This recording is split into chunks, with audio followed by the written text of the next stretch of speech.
ಕತ್ತಲಲ್ಲಿ ಬಲಿಷ್ಠ ಗೂಬೆಗಳು, ಹಗಲಲ್ಲಿ ಚುರುಕಾದ ಕಾಗೆಗಳು.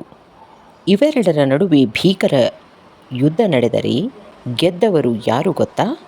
ಬಲವೇ ಅಥವಾ ಬುದ್ಧಿಯೇ?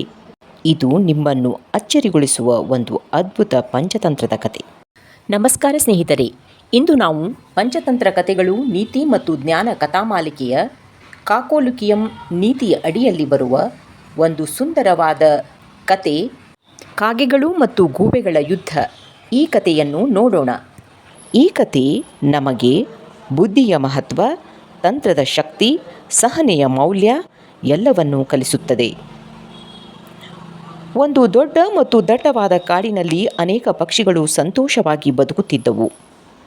ಆ ಕಾಡಿನಲ್ಲಿ ಕಾಗೆಗಳ ಒಂದು ದೊಡ್ಡ ಗುಂಪು ಇತ್ತು.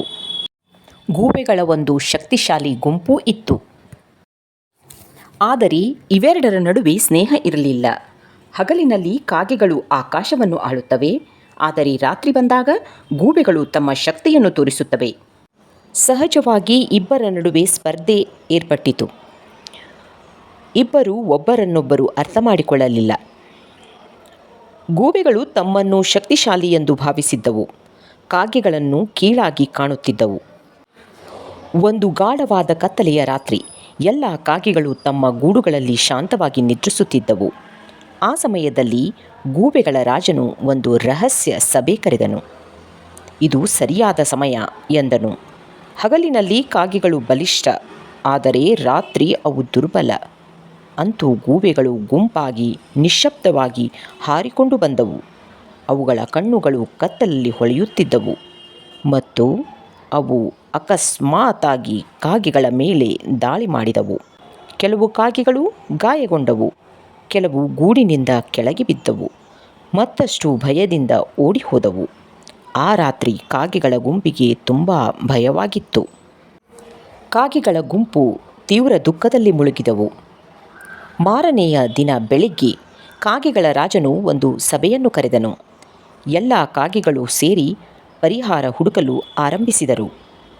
ನಾವು ಯುದ್ಧ ಮಾಡೋಣ ಎಂದು ಒಂದು ಕಾಗೆ ಹೇಳಿದರೆ, ಇನ್ನೊಂದು ಕಾಗೆ ನಾವು ಓಡಿ ಹೋಗೋಣ ಎಂದು ಹೇಳಿತು. ಎಲ್ಲರೂ ಬೇರೆ ಬೇರೆ ಸಲಹೆ ನೀಡತೊಡಗಿದರು. ಆಗ ಒಂದು ಬುದ್ಧಿವಂತ ಕಾಗೆ ಮುಂದೆ ಬಂದು ಹೇಳಿತು, ನಾವು ಬಲದಿಂದಲೂ ಗೆಲ್ಲಲು ಸಾಧ್ಯವಿಲ್ಲ, ನಾವು ತಂತ್ರದಿಂದ ಅವರನ್ನು ಗೆಲ್ಲಬೇಕು ಎಂದು ಸಲಹೆ ನೀಡಿತು. ಆ ಕಾಗೆ ಒಂದು ವಿಚಿತ್ರ ಯೋಜನೆ ರಚಿಸಿತು. ನಾನು ಶತ್ರುಗಳ ಬಳಿಗೆ ಹೋಗುತ್ತೇನೆ, ನಾನು ಅವರ ಗುಂಪಿಗೆ ಸೇರುತ್ತೇನೆ. ಎಲ್ಲ ಕಾಗೆಗಳು ಆಶ್ಚರ್ಯಗೊಂಡವು. ಇದು ತುಂಬ ಅಪಾಯಕಾರಿ. ಆದರೆ ಆ ಕಾಗೆ ಧೈರ್ಯದಿಂದ ಹೇಳಿತು, ನಮ್ಮ ಗೆಲುವಿಗಾಗಿ ನಾನು ಅದನ್ನು ಮಾಡುತ್ತೇನೆ ಎಂದು ಹೇಳಿತು. ಆ ಕಾಗೆ ಗೂಬೆಗಳ ಗುಹೆಯ ಬಳಿ ಹೋಯಿತು. ನಾನು ನನ್ನ ಗುಂಪನ್ನು ಬಿಟ್ಟಿದ್ದೇನೆ, ನನಗೆ ನಿಮ್ಮ ಗುಂಪಿನಲ್ಲಿ ಆಶ್ರಯ ನೀಡಿ ಎಂದು ಗೂಬೆಗಳನ್ನು ಬೇಡಿಕೊಂಡಿತು. ಗೂಬೆಗಳು ಮೊದಮೊದಲು ಅನುಮಾನಪಟ್ಟವು, ಆದರೆ ನಂತರ ಅದನ್ನು ಒಳಗೆ ಕರೆದುಕೊಂಡವು.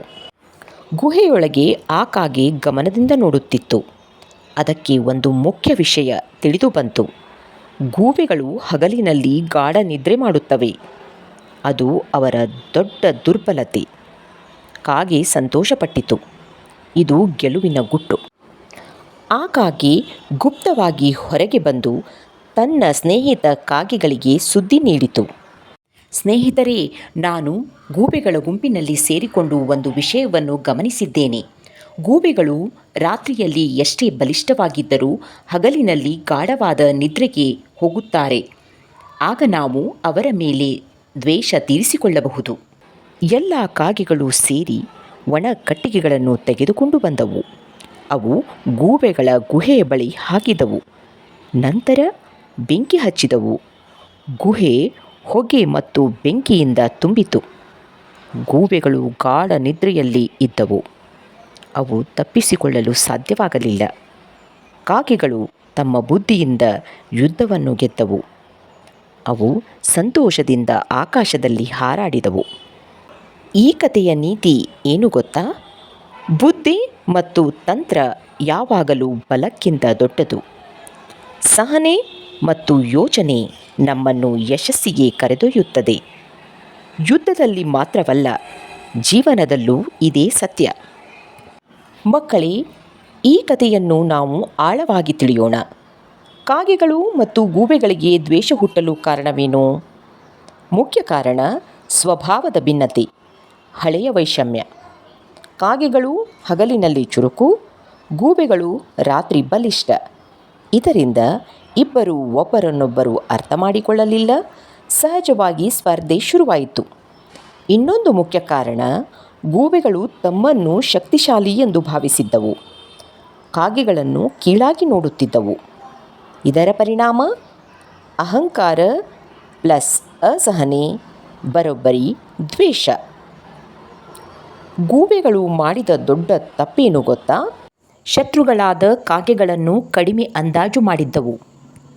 ಗೂಬೆಗಳು ಮಾಡಿದ ತಪ್ಪಿನ 3 ಪ್ರಮುಖ ವಿಷಯಗಳು: 1. ಅಹಂಕಾರ, ಓವರ್ ಕಾನ್ಫಿಡೆನ್ಸ್, ನಾವು ಬಲಿಷ್ಠರು ಎಂದು ಅತಿಯಾಗಿ ನಂಬಿದ್ದವು. 2. ಶತ್ರುವನ್ನು ನಂಬುವುದು, ಕಾಗೆಯನ್ನು ಪರೀಕ್ಷಿಸದೆ ತಮ್ಮ ಗುಂಪಿಗೆ ಸೇರಿಸಿಕೊಂಡವು.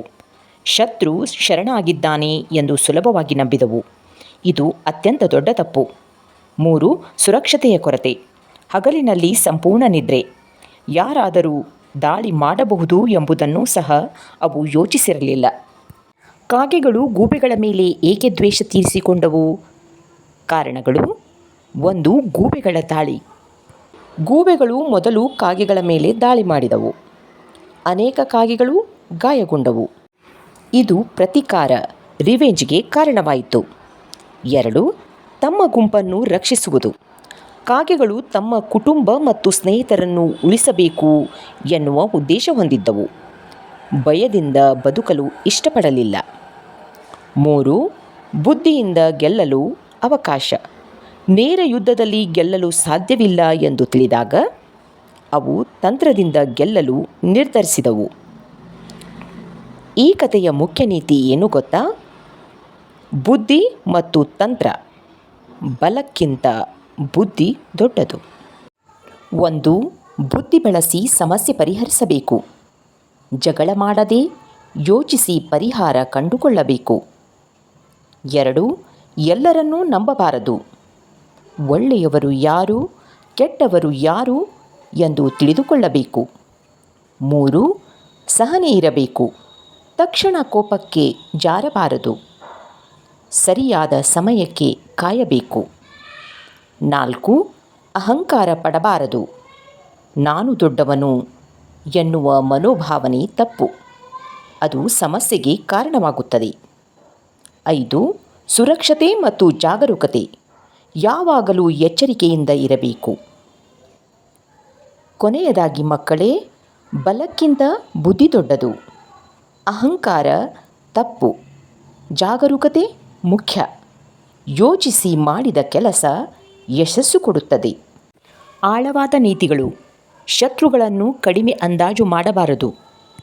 ನಂಬಿಕೆಯನ್ನು ಯಾರ ಮೇಲೆ ಇಡಬೇಕು ಎನ್ನುವ ಜಾಗೃತಿ ಇರಬೇಕು. ಅಹಂಕಾರ ನಾಶಕ್ಕೆ ಕಾರಣವಾಗುತ್ತದೆ. ಯೋಚಿಸಿ ತೆಗೆದುಕೊಂಡ ನಿರ್ಧಾರ ಯಶಸ್ಸು ಕೊಡುತ್ತದೆ. ಬುದ್ಧಿಯೇ ನಿಜವಾದ ಶಕ್ತಿ. ಮಕ್ಕಳೇ, ಈ ಕತೆ ನಿಮಗೆ ಇಷ್ಟವಾಯಿತೇ?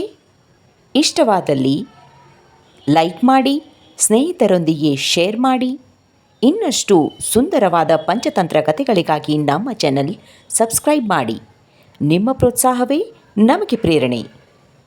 ಇನ್ನೊಂದು ಸುಂದರವಾದ ಕಥೆಯೊಂದಿಗೆ ಮತ್ತೆ ಭೇಟಿಯಾಗುತ್ತೇನೆ. ಅಲ್ಲಿಯವರೆಗೆ ನಮಸ್ಕಾರ.